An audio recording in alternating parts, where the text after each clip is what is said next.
Why, hello. Here I am. Told you half an hour ago. Here I am. This is your Legend Takeover. I'm your host, Bruno Sassi. And today we're going to have a legend in the making. Already a legend, but still in the making. Getting better and better. Lucy Bronze, one of the greatest players in the world right now. And I'm going to call her up so that she can answer to your questions. If you give me just 1 second while I find her here.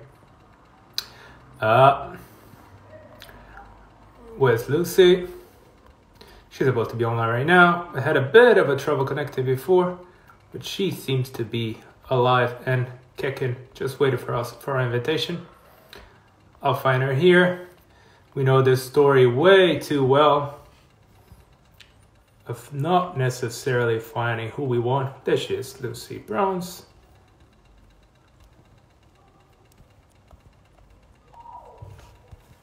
And should be going.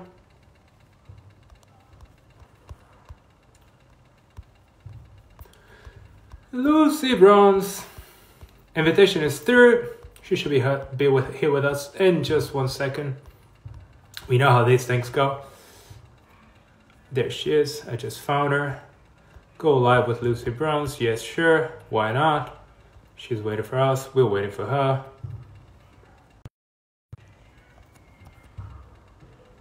Lucy, let's see if you're around. Hello from a lot of people from the US. A lot of requests to join our video. We will join you. Here she is. Should be working out just now. Waiting for Lucy Bronze. Oh man, can't live that adrenaline for that much longer. Hello. Can't wait for the old days of studios, among other things. How are you, Lucy? It's so good to see you and hear you.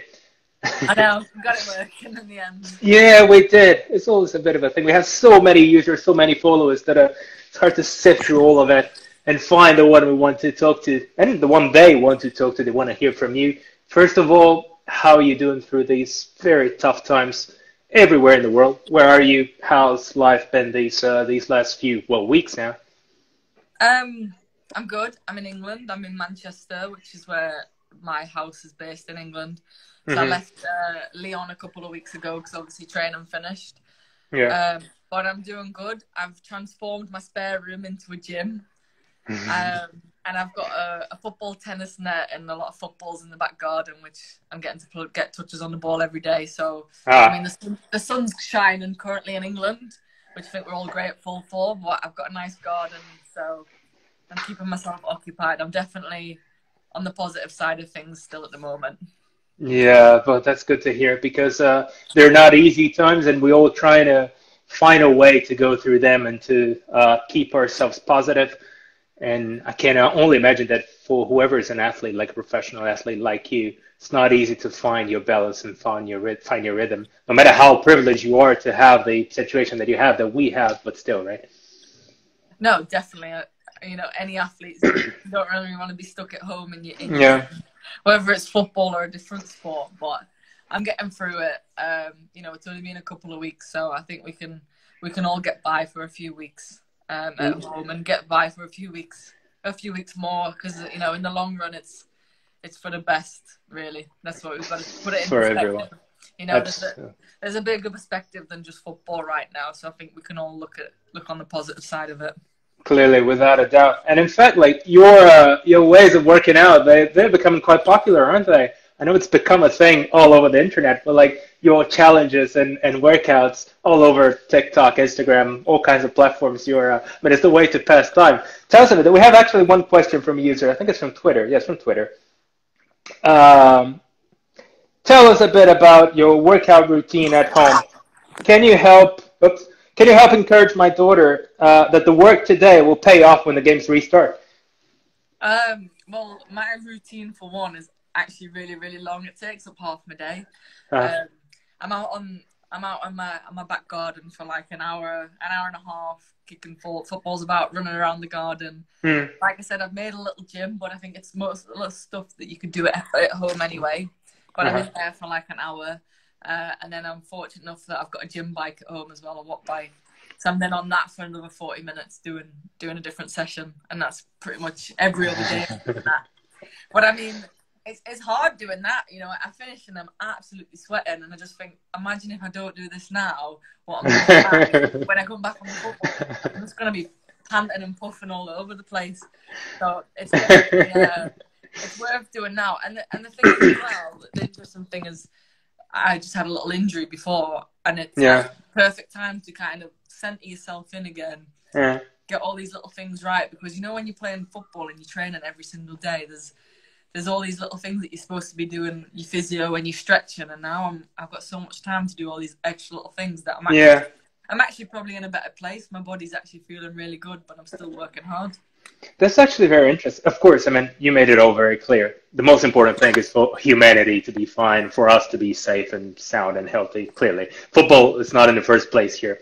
But this angle is pretty interesting, that whoever depends on their body as a profession, as a tool for you to work, it's going to be a completely different scenario. You know? Like in however many months or weeks' time, everyone will have healed from their injuries. Some people are going to struggle with getting fit again. Some people are going to be at the very peak of their powers and performance. It's going to be curious to see how each body adapts to this time away. You know? Have you ever had such a long period when you were not on the football pitch at all, either because of injury or any other reason? Yeah, I've been injured a few times, but mainly in my younger days, in my early 20s, my late teens. I had a few That's like yesterday. Yeah, a few knee surgeries. One of them actually kept me out for a year, so not kicking a ball about for the past couple of weeks. As much as it's been hard, you know, I've had it a lot harder. I think people who are injured now as well are probably not relieved, but I think it's so hard to be involved in football when you're injured and watching it on the TV every day. Whereas if you're injured at the moment, you probably feeling better because you're in the same boat as everybody else who's completely. No one's got football. It will be quite an interesting angle to watch all these games whenever you guys are all back on the pitch. And I have, who's that? Nat from Twitter as well. Apart from working out, how else are you spending your days? What else do you do in all of this routine that you just described? How much time do you have left to do something else, and what is this something else? Well, cooking, obviously. I think I found it quite funny. I was reading something, I think it was on Twitter before, and someone was saying, how does anybody find the time in the day to cook 3 full meals and clean up afterwards as well? And I completely agree. I have to cook each meal, because normally I go into training, I eat my breakfast, I eat my lunch at training as well, and then it's only the one meal a day that you're really cooking and cleaning up after every day. And now I'm going to be honest, I don't eat 3 meals a day. I'm more like a 4 meal a day kind of girl. So I'm eating a lot more. Meals like capital M meal. Yeah, like 4 meals. Really?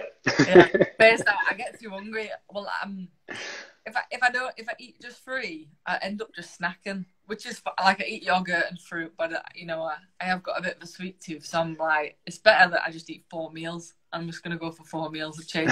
It's funny you should say that, because the other question that I had here, just need to find who sent it. But like, what's your cheat? Here, Lissy Donaldson on Twitter, on Instagram. What's your favorite cheat meal? Talking about sweet tooth. Oh, you cheat a lot. You cheat too much to even know. Yeah, probably. Cheat meal. I don't know. Do you know what? I absolutely love all food. When I'm in England, I guess the takeaway that I would get would be a Chinese takeaway. Really? Yeah. Yeah. England is a haven for that. It's paradise for that. Yeah. Like local shops. A good Indian. There's a lot of good Indian restaurants in Manchester close to me, so that's. And I feel like in France they're not as much into the Indian food. I like it really spicy as well. No, I don't think they are. Well, they're into a lot of other things. We have questions about that as well, about your life in France. We'll get to that afterwards, but definitely not. I mean, in Manchester for the curries, for the Indian places, I can only imagine how much of a treat it is when you actually have the time to do that, and not a situation like right now. Movies, series, what else do you do to pass the time? Like culturally, is that one of those moments as well? Everyone's going to be fitter, happier, more productive when we're back. Honestly, the only other thing that I've really been doing, well, I don't normally, this is my house in Manchester, but I don't normally live here for large majorities of the year, so there's just so many little bits of housework. Like, like painting, just those kind of monotonous jobs that we do. I'm painting my fence outside now. I paint, all the little marks around the house, putting up shelves, putting up pictures. So I've just had so many little jobs to do in the house because I've not lived. I think I was home for Christmas for a couple of weeks, and then I'm home in the summer last. So it's nice to actually be home and be able to do these little things. So Manchester is home. Like when you talk home, is it always like there where you think? Pardon? Manchester is home. When you mean home, it's always this is where your heart goes back to, just because you travel so much and you play different places according to the season. But like home, is it Manchester? Is it up north, Northumberland? Or? Well, a lot of my family moved away from up north. Oh yeah. Up proper north. I call it the proper north because Manchester's still not that north to me. People will know if they understand my accent. But there's only really my close family is my auntie and my grandma that's left up proper north. I've got my house in Manchester. My sister lives in my house in Manchester with me, and then the rest of my family are not too far away. So this is probably where I'd say is a proper home now. I've made it into my home. Although I'm not a born and bred Mancunian. But you've become all the way up from Berwick upon Tweed, right? Yeah, right on the border of Scotland. Well, Scotland, yeah, I've been there. Scottish. I've been there, coincidentally. Talking about watching things, and I don't know if you heard, we have this a campaign that we're running at FIFA. Everyone's at home. We have no live football to watch. So what we do, we're taking games from previous World Cups, men's and women's, and people vote on Twitter which matches they want to watch, as if it was a live broadcast. You go on YouTube, no subscription, no login, then you don't have to pay, of course. Just go and watch on YouTube. If you were to vote for whatever game, whatever World Cup, men's, women's, just the one World Cup game that you would dream of like watching it again, top to bottom, 90 minutes of it, which one would it be? It would have to be a game that I've probably played in, because I think it's funny when you play in the game, obviously you know what's happened, but I don't know, with the commentary and seeing the fans and seeing it on the TV is so different. And when I watch my games back, I don't watch it back as a TV version. It's sure, from like a video analysis version. So there's no one talking, and it's very just like this. It's not zooming in on people's faces and it's playing in slow-mo. So I think I'd probably want to watch one of my own games back. I did see that they had the replay of the England-USA semi-final. Yeah, we did a couple of weeks ago. I didn't watch it. I think it was on, but I thought, not today. I'm not feeling on that today. Would you be able to, or too soon, too fresh in the memory?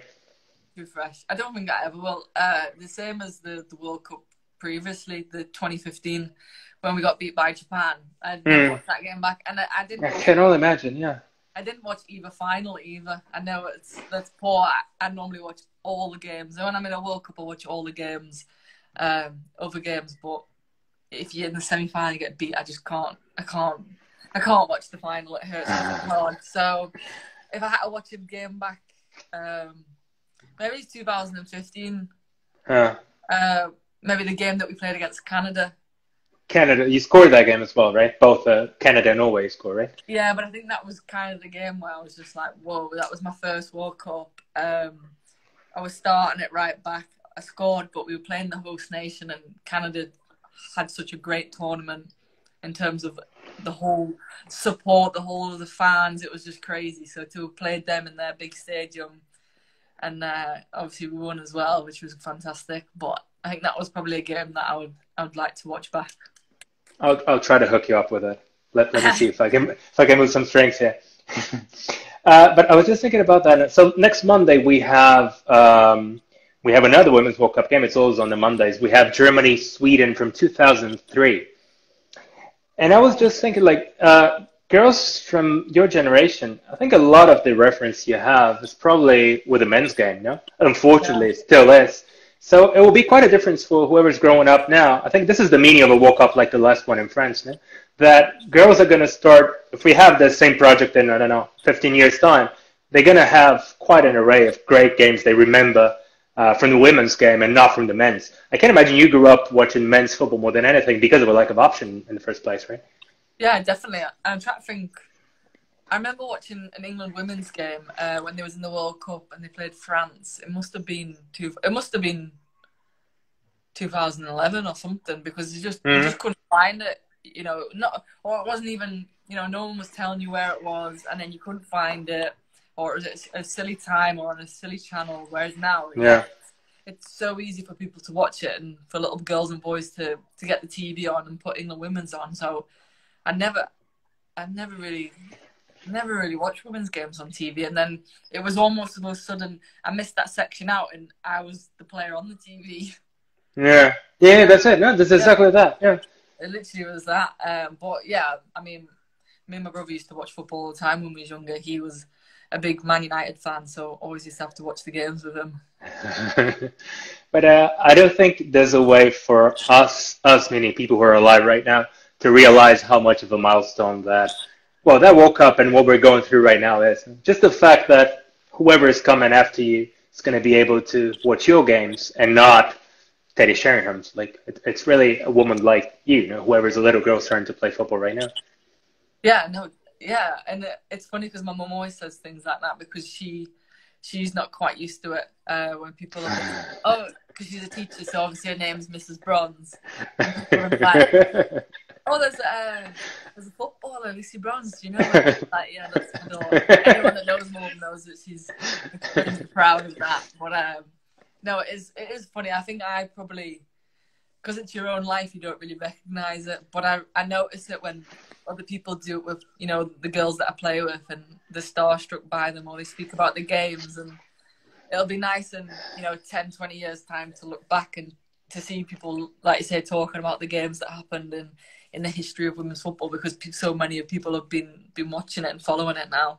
Absolutely. This is exactly what's going to happen. Well, it is happening. We have games from, as you said, from 19 and 15, but they're fresh in the memory. Now it's going to be the case of these being classics, as they will become, I'm quite sure. It's already in the process that is happening. I have some more questions popping in. Of course, we have a lot of repeated ones.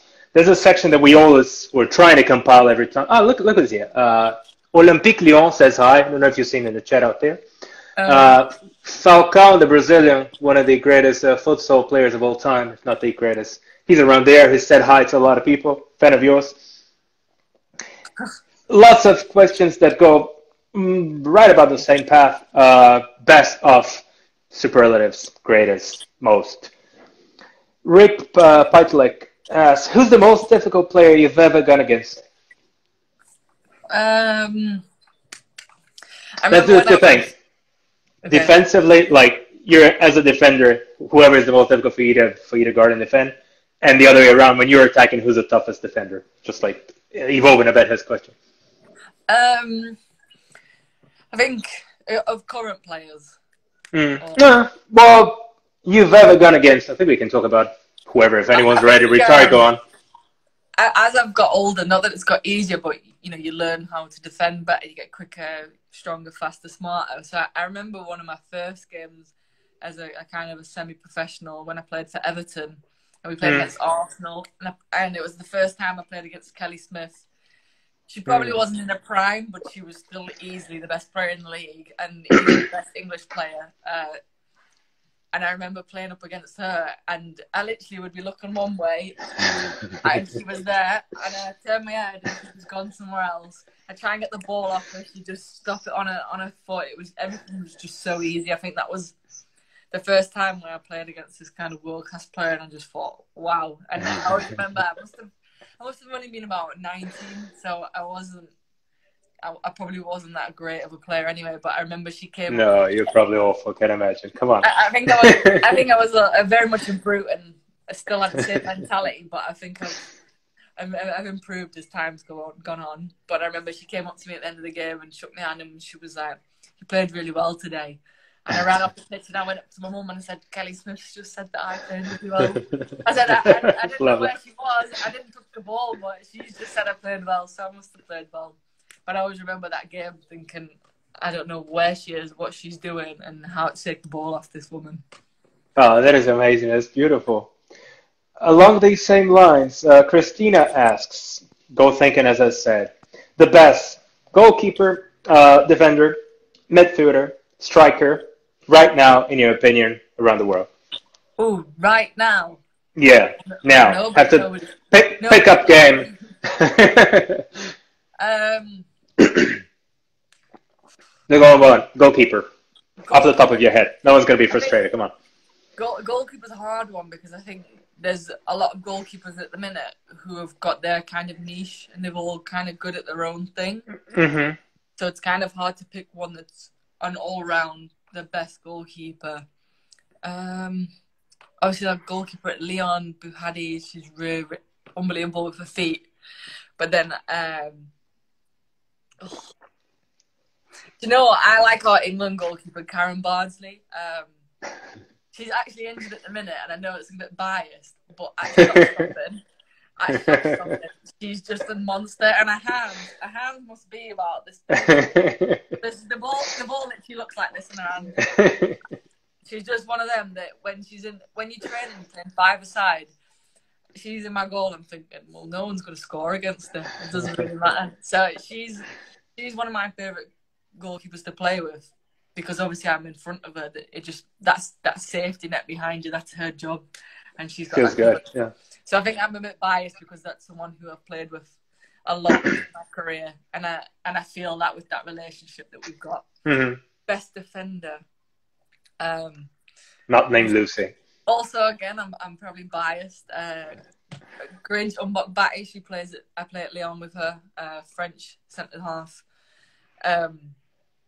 Yeah, she can hit the ball off her right foot, a left foot, over that way. She's fast, she's strong, she reads the game well. I think she's very underrated because she plays in such a good team in the French team and the team. People don't see her, but she's one of my favourite players. I think in a couple of years, people will remember me saying this and saying, "Yeah, Lucy was right," because I think she's going to really take off in the next couple of years. Midfielder is Marizan. Everybody knows she's my favourite player in the world. Let alone position-wise, that's an easy one. I think. As a player right now, I don't see anybody else who can do what she can do. She's phenomenal, yeah.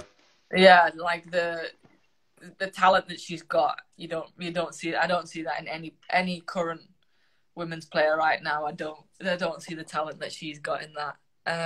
And then strikers, or attackers or wingers. Yeah, I think so. I think we can just pull them all together. I've kind of got two different ones. I don't know, actually.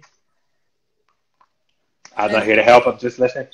Maybe someone like Miedema, I think, as a goal scorer, she scores goals for fun, but for both club and country.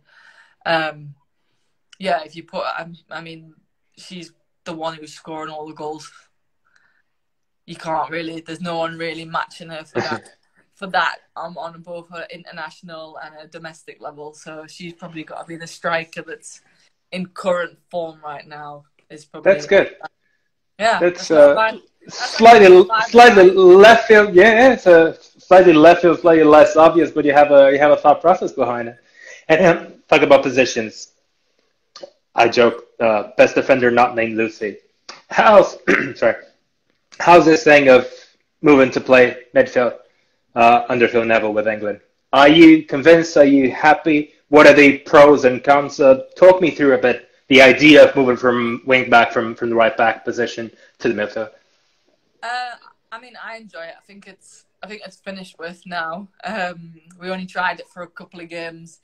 I think that, and as a team, we haven't really been in the best shape at the minute. And I think maybe it's me playing in midfield's being judged a little bit because of that. Yeah.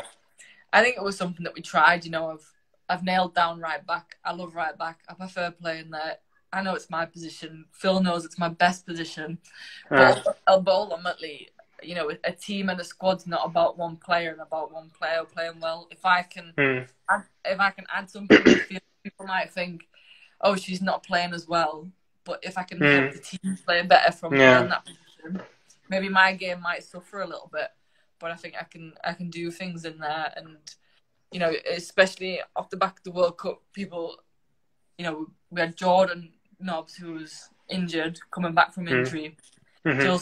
Jill Scott was really trying to recover from the World Cup. And then we predominantly had a lot of young midfielders as well. So it was a little bit of an experiment at a time where we could, because there was like a kind of change in passing with different players. I enjoyed it. I would still love to try it again, but I mean, I know that right back's kind of my spot, but you know, it gives other people as well the opportunity to play right back. I've been playing right back for every single game for England for the past, you know, 5 or 6 years. So I don't know if you agree with me. I had the feeling that the wing backs, they tend to be, just by how they perform, even physically, it's the position where you're more likely to switch from that position to somewhere else on the pitch. I think it happened to Steffi Holton as well, having moved from left back to central defender, which is a different kind of move than you did. It happens very often in men's football. We know a lot of Cafu, for example. Benny Alves is playing as a midfielder, just like you are right now. Have loads and loads of cases, and I think just the need of keep on going back and forth, and how much skill it takes, especially if you're an attacking wing back. That's probably the best position for you to exchange from that position to another one. Don't you think?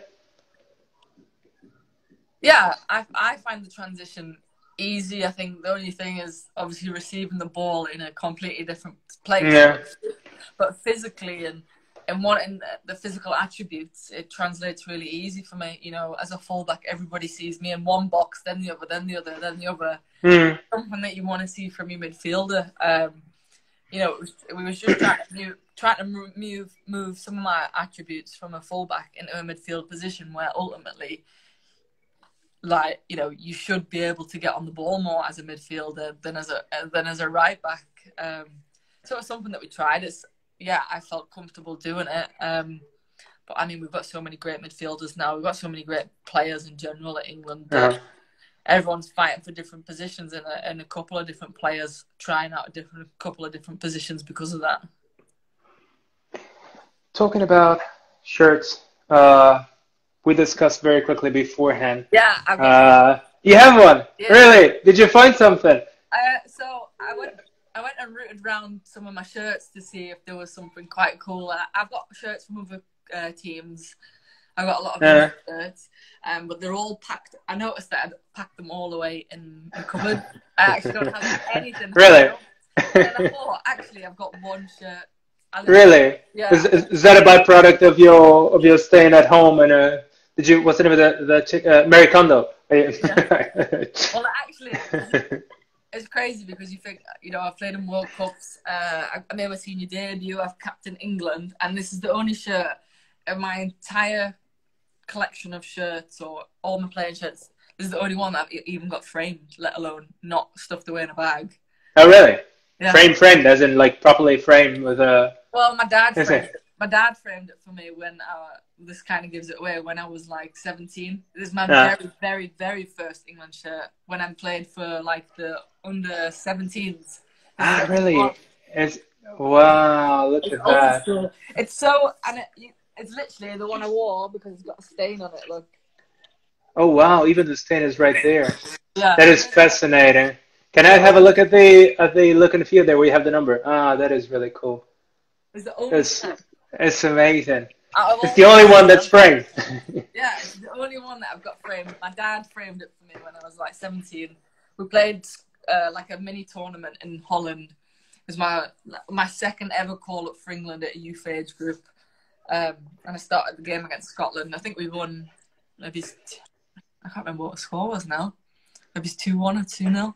But yeah, that's my first ever shirt that I got off England. In the youth divisions of England. Yeah. I'm reading, I remember at the time when this was out, you were this close of playing for Portugal, where your dad is from, is that right? Yeah, I've got a Portuguese really? shirt. I did think about showing you that, but yeah. I played for the English youth levels from the age of 15, 16. And I don't know, I was playing really well at club. I'd been in contact with the Portuguese national team since the age of 16, who said, come and play for us, we'd love to have you. but I had my mind set on England. I mean, obviously, I sound English. I'm living. You don't say. I am completely half and half. My mum's English, my dad's Portuguese, but obviously born in England, I feel a little bit more. My heart's a little bit more attached to the England shirt. Of course, clearly. Yeah. So the Browns, the last name is actually Portuguese. Yeah, that's Portuguese. Yeah, because the exact same word for Browns in Portuguese. Yeah, and my first name's not Lucy, it's Lucia. I know. I just checked it out. It's like Lucia Roberta Tough Bronze. Yeah, that's amazing. It's like a Tarantino character. Yeah, I think people don't believe me when I say my middle name's Tough as well. I think it's just a bad joke, right? Yeah, exactly. I literally used to have to get my passport out. But yeah, I went to Portugal because I waited so long to try to get my England call up. Not until I was, I think, 21. But I said to my mum, if I'm, I think it was my 21st or 22nd birthday, I'm not getting picked for England. I'm gonna go and play for Portugal. You're gonna play for Portugal? Yeah, I want to play international football. Yeah, can you imagine? It's just one of those big what ifs, no? Maybe you would have qualified for the year with Portugal. Yeah. Maybe it would have changed the whole scenario, like what Portuguese football, women's football looks like. Yeah, maybe I could speak Portuguese fluently. I didn't want to expose you on that. But just taking it lightly, there's not something we're going to talk about, but that's fine. We spoke a little Portuguese, and I'm sure it's fine. And you've been spending your time, you told me, improving your French as well, right? Trying, yeah. I have a French lesson this afternoon. I've still got them twice a week at the minute, so that's keeping me occupied as well. But they're good fun. My teacher's really good. So we talk a lot of football. She doesn't really know football, so I just try and explain football terms and stuff that's happening. So it is interesting, and I really enjoy it. By the way, I don't want to ignore the loads and loads of people that sent messages over the course of the last couple of days asking, "Oh, Lucy, please come back to Lyon. Oh, Lucy, please go back to England. Oh, Lucy, no, where are you going next? What's the criterion for you to make a decision? Just tell me, what's the deal? Next season, whenever this is all past and gone, what's Lucy Brown's doing?" When is next season, first? No, I honestly don't know. I mean, I love my time at Lyon. I love playing there. I could stay there because we have such a successful season. We have such great players. But there's so many other things that I would like to do in my career as well. So it's kind of a toss-up at the minute. Literally, I don't know. People are asking me this question. I'm asking myself.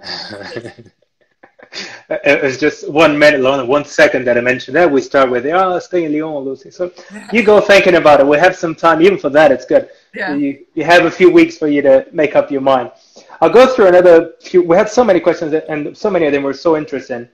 I'll cherry pick a few. Talking about Lyon, what is it that struck you the most about the French lifestyle? Lucia Petronga is asking.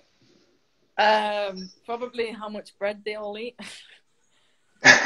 That's like literally a thing. Sorry, I'm just putting on charge. Oh no, move around. That's the beauty of it. The amount of bread, I thought that was just like a cliche about living in France with bread and wine and cheese, but I found out that it happens. It's true. French people love. It's a lifestyle. Love wine.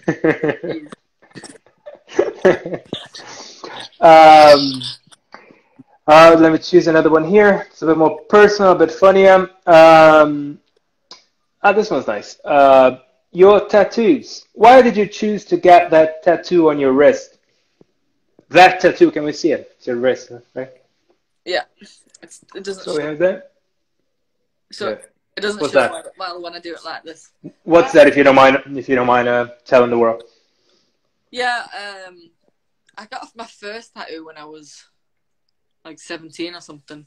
But this one, part of it, as family, I don't know if you can see that it says family, but in Portuguese, familia. Yeah, I know it's quite similar anyway. But yeah, it's just something that I got like that. I really like the look of it. Yeah, we planned it out, drew it up, and I don't know. I feel like tattoos are just an expression of who you are or what you like, what you enjoy. It's something that I've always wanted to tattoo since I was younger. I've got like piercings as well. Not covered in them, I've got them everywhere, but yeah, I think it's quite a normal expression of who you are now. It is, and it's a beautiful one, and I like the familia. So, is there any Portuguese influence like in your household in terms of? I know you don't speak Portuguese anymore. We're just talking about that, but in terms of food or how did you grow up? Like, were you raised with 50-50 really, or was it purely English household? I'd say it was more a Portuguese household in terms Oh, of really? the cuisine. Yeah, my mum doesn't cook. Well, she tries, but she's not okay. But my dad's the chef. My dad, the Mediterranean, more of the Mediterranean lifestyle, the olive oil, the salads, the fish. Bacalhau. I feel like English people, like even when I played the national team, like a lot of the girls don't like eating, salmon and tuna or sardines.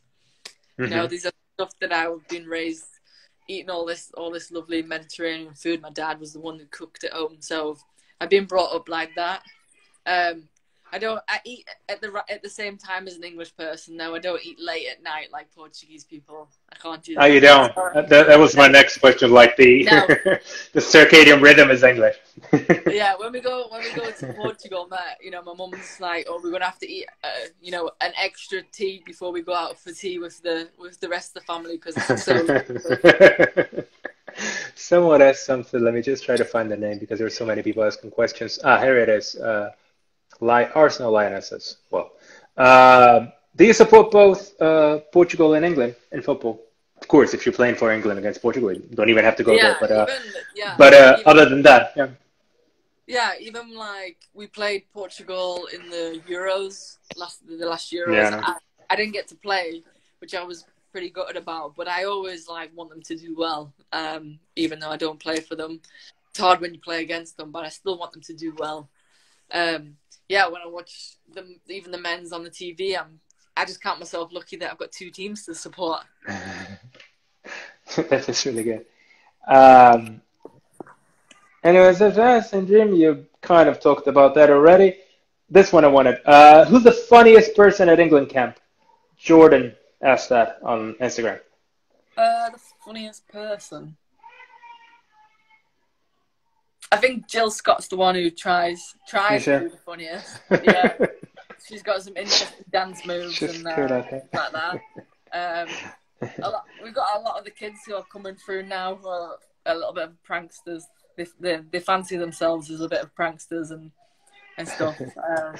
Like Georgia Stanway and that little crew. They think they're funny, but they're not. But yeah, there's all the girls are funny in a different way. Tony Duggan, she likes a good prank. She's quite funny. Yeah. Does anyone have a weird habit among your teammates, whether Leon or England? Lieber Spitze asks us. A weird habit? Weird habit or pre-game superstition or something like that? Is there anyone you've ever... Yeah. It's not weird, but it's something that everybody knows. I just find it funny because I just imagine if I did it. Shanice van der Sanden, every time she plays a game, she has a red lipstick put on. But, everybody that sees it, this bright red lipstick. And we always have this joke at Leon, if we win the next game, all the girls have got to wear the red lipstick and stuff, but no one's done it yet. It always makes me laugh because I'm waiting for the day when all the Leon girls turn up with this red lipstick on, like Shanice does, and walks out in the Champions League quarter final or in the cup final or something, and everyone's got this red lipstick on.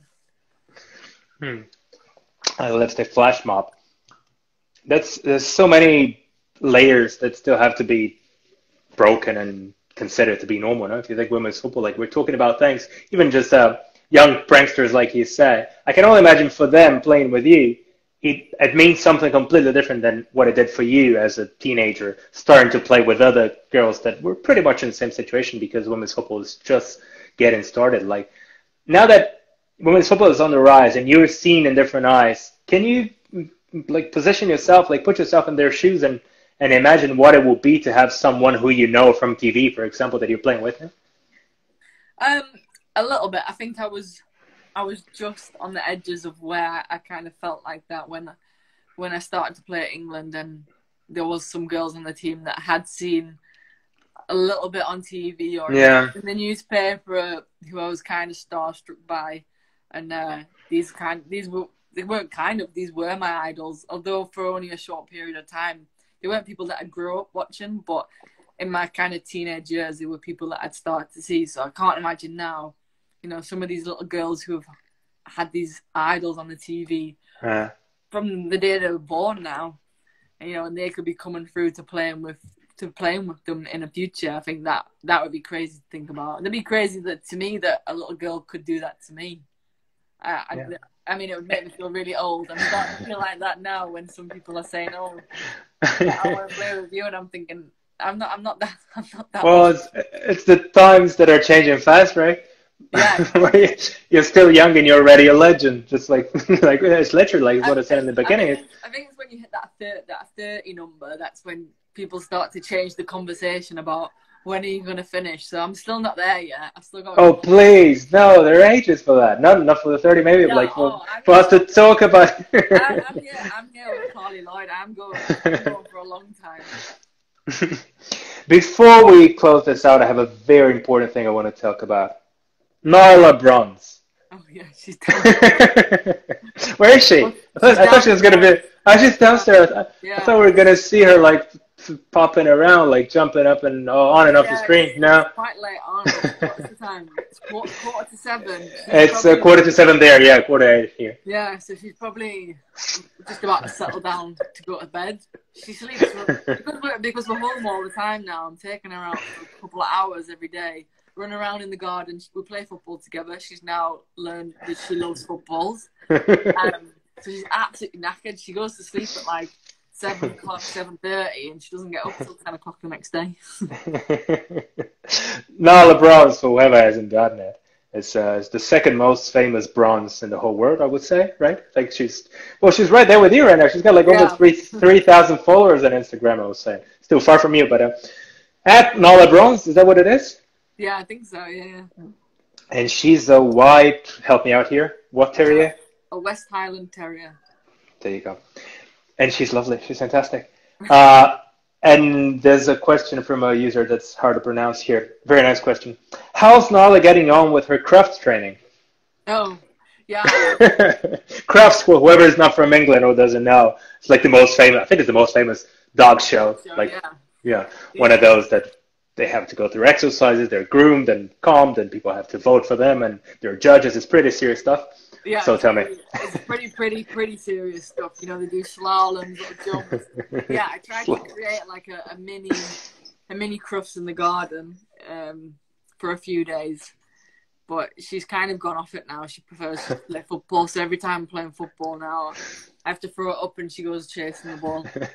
She's better at dribbling than anybody else I've ever seen at the moment. So she's kind of crufts off now.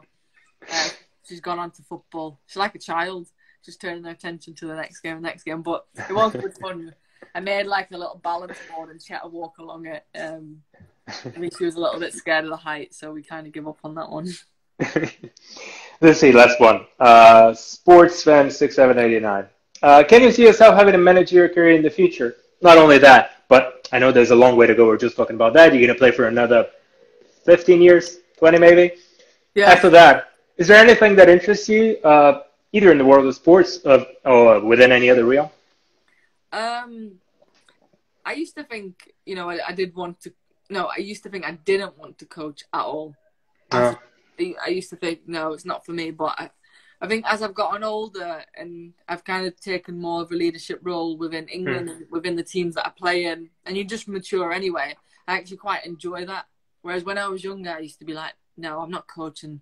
People, they'll just frustrate me too much if they don't listen and they don't do that. But I think I've got more patience as I've got older and I've mellowed a little bit. So I think it was something I'd enjoy. I love football. I want to stay in football, whatever I do. So you might see manager bronze, but I highly doubt I'd be a first team manager. I don't fancy that. I could be a coach, like the assistant coach or something maybe. Really? And why is that? Just because of the fact of being in the spotlight or what? Yeah, I think when I see managers now, there's all the kind of charades, we'll call it, that goes with it. Mm-hmm. The media interviews, answering everybody's questions. Everybody wants to know this. They want to. I think it's more that side of it. I just love football. Even as a player, I just prefer just to play football. As you know, when there's award ceremonies and things like that, I don't really want to go because it's not something that I feel comfortable doing. I'm not in my comfort zone at all. I just want to be on the pitch playing football. So I think an assistant manager would suit me down to the ground and be perfect on the pitch with the players, teaching them, learning off them, and helping them improve. Yeah, but right now I think you're going to have to get used to going to awards shows. I'm sorry to say. Just last year you had a couple. So whenever this season is through, you're going to have another few, I'm quite sure. I think that was the one that I actually won with the European player. There was the one where we had a game, so I couldn't go. And they were like, "Are you so disappointed you couldn't go?" I'm like, "No, I'm so pleased that I could go, that I'm here on the pitch playing football for England and that I didn't have to go on this stage for an award." I mean, I'm obviously grateful for it, but it's just not really my kind of vibe, my kind of place. Let's see. Phil Neville says you're the best player in the world, right? Based on the votes, last time you just finished third. Let's see. The next step from here is pretty evident, I think. It's interesting to see. I think everyone said that the third suits me because it's bronze. I can only imagine how many times you've heard that joke, right? I've heard that, yeah. Like if you get a penny. Yeah. Before we leave you alone to have your dinner because it's late already for dinner, right? Yeah. In the English rhythm. We have this legend takeover every week from Tuesdays to Thursdays. Tomorrow, hopefully, we'll have Yaya Touré, former Manchester City like you. We tried last week. It didn't quite work out with this connection. I think we're all ironed out and cleared to go right now. Wanted you to ask him something. I'll relay the message tomorrow. What do you want to know from Yaya Touré, either about his days with Man City, with the Ivorian national team, Barcelona, whatever? I'd be interested to know what his best moment was at City. He was a player that I watched a lot when he was at City. Yeah. I really liked it. I like his style of play. You know, he's this giant, but when he starts to move with the ball, I remember there's a few times at City he used to just run through the entire team and then he just shoots. It's literally like, does that, but it just goes like a bullet. And you wouldn't expect, no? Like you see that massive human being and say, okay, this guy, he cannot be that fast, can he? He cannot be that skillful. It just turns out that it is. Yeah, the way that this guy glides with the ball, he's such a big guy, it was incredible. Like, he was one of the players, and he was so calm and so composed on the ball. Amazing. Yeah, I really did enjoy watching him play. And he won a lot with City. I'll definitely ask him. I'll start it off. Because we postponed it a couple of times, we now have 3 questions to Yaya Touré, like from different legends. So it's going to be cool. I don't have to do anything. So he's going to have more questions. Lucy, thank you very much. Thanks a lot for your time. It was so cool. So nice to get to talk to you a bit more about your life, about what you have been doing, your career. Best of luck. Whenever the season is back, best of luck to you. If you want to greet your fans, there are lots of them. Very happy to have their questions read, more than anything to hear from you. Oh, thank you for having me. Yeah, I can't. There's a lot of people are sending flags in.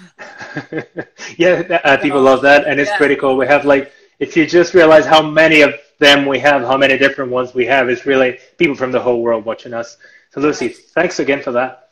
It's incredible. No, thank you, and thanks everybody for watching. And thanks for all the questions. It's been a good time. Tomorrow, same place, same time. Tune in if you want, Lucy. If you have your time, you're finished with your workout. Make sure you're here, 7 o'clock Europe, 6 o'clock UK time. Yaya Touré, former Manchester City like you. I'm going to chat with him. If you want to send some questions around, we're going to be here. See ya. Thank you, Lucy. This was Legend Takeover. I'll see you tomorrow. Bye. Bye.